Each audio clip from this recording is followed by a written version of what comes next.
யாருமே வந்து டிவிக்கே வெற்றி அடையும் அப்படிங்கிற ஒரு நம்பிக்கையில துணிஞ்சு இதுவரைக்கும் யாரும் கூட்டணிக்குள்ள வரல. அவருக்கு வலு சேர்க்கல. அதிருப்தியாளர்கள்.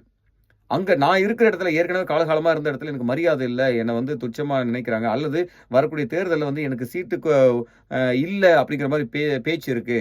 அதனால முன்கூட்டியே நம்ம எங்க இருக்குதோ அங்க பார்த்துட்டு போயிறது நல்லது. அப்படின்றவங்க மட்டும் தான் இதுக்குள்ள வந்துகிட்டு இருக்காங்களே தவிர, ஒரு உறுதியா, வலுவா இருந்துகிட்டே டப்புன்னு வந்து இந்த மாரி என்னுடைய அத்தன அதிகாரத்தையும், பலத்தையும் உனக்கு குடுக்குறப்ப, நீங்க தான் வெற்றி அடைய போறீங்க டிவிக்கு. நானும் வந்து சேர்ந்து உங்கள வெற்றி அடைய வைக்கிறேன் அப்படின்ற மாரி யாருமே இதுவரைக்கும் வரவே இல்ல. அப்படி இருக்கும்போது அது என்னவான ஒரு பலன் குடுக்க போகுது அப்படின்னு தெரியல. இன்னொன்னு வந்து இப்ப தேமுதிக, இப்ப மத்த கட்சிகள் எல்லாமே வந்து பார்த்துக்கிட்டு இருக்காங்க. இந்த இடத்துல வந்து இப்ப செங்கோட்டையனுடைய துணிச்சலான இந்த முடிவின் காரணமா வந்து மத்தவங்களும் வருவதற்கான வாய்ப்புகள் மட்டும் ஒரு சமிக்கை இருக்கு.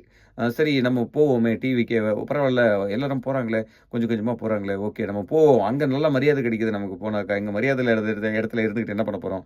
அப்படின்னு சொல்லிட்டு அங்க வருவதற்கான வாய்ப்புகள் இருக்கு. அதேபோல கூட்டணி என்னவா அமையப்போது அப்படிங்கிறத பத்தி அது நெறைய ஒரு விஷயத்துக்குள்ள கொண்டு போகும்னு நெனைக்கிறேன்.